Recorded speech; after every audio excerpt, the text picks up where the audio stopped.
right, but did they screen you on the wrong side then? Yeah. Did they took your temperature? No, they never took a temperature. They're not doing that. Even on the wrong side? Yeah, no. Huh. They did it for passengers who were natives of Italy and who were traveling. Okay, so Italy has shut down Italy, but have they really? I mean, we got students flying in from Italy to JFK, and they're saying we're not really being checked on either end. And so they're flying into the U.S., getting off the airplane, and just going out into wherever they're going into the U.S. The horse is out of the stable by now. I kind of feel like it's probably not helpful to think that we can have any real effect by kind of focusing on the countries that have the highest number of cases. I think it's probably more effective to just accept we've lost round one against this virus. So now we're in phase two. It's here. It's probably not in massive amounts in many communities yet. And by practicing all the things that we've been talking about, being mindful with your hands, being, considerate, staying a little bit away from people, maybe reducing, social interactions, we can help slow it. Number 5, not everyone who contracts COVID-19 has symptoms. That's a fact, correct?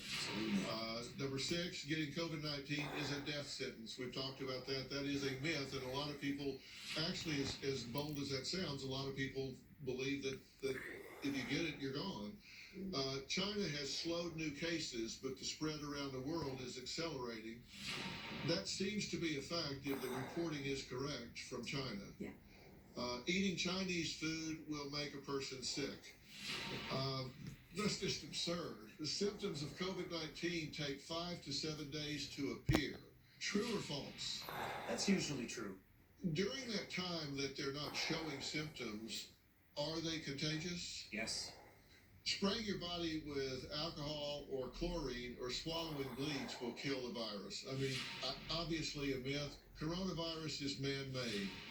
Myth, right? This was not weaponized in China in some way. That's just... Remember, I was saying these are all in animals, especially bats, and there's just a whole bunch of them that, it just takes one to pop over into a human, and then we've got a whole new virus. Malia, what are your top tips for anyone who feels sick right now?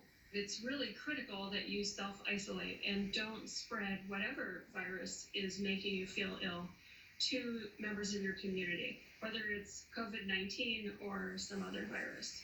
It's very critical that we slow down the epidemic by practicing these measures that are very common sense things. In my viral Facebook thing, I literally said, don't pick your nose, wash your hands, stay away from large crowds. And action on that today can make a difference in how this epidemic plays out over the next month. So you don't overwhelm everything at one time. And, That's right. we kind of polled everybody about what to do if you do feel sick, and don't panic. Stay home and drink lots of fluids, get lots of rest, take over-the-counter cold medications, stay home 24 hours after a fever of 100 degrees is gone. Think it through. Are you in a high-risk group? Do you live near a known outbreak area? And if so, self-isolate out of caution and call your doctor. I think we've delivered a lot of information today. I suspect a lot of folks are going to watch this over and over because I think we've taken all the politics out of this. We've talked about it based on science in a rational sort of way, and I cannot thank you guys enough for being here and doing this. I'd like to thank all of my guests today, including Dr. Patrick Johnson, Professor Paula Cannon, Dr. Abdus Sharakawi, thank you so much for being here. Malia Jones, thank you. And don't forget to visit my website, drphil.com. We'll have lots of extra content there and all the lists that we talked about today. Don't forget to tweet me on Twitter, like me on Facebook. You can double tap me on Instagram, where we'll have information about all of this stuff for you to follow. We'll see you next time.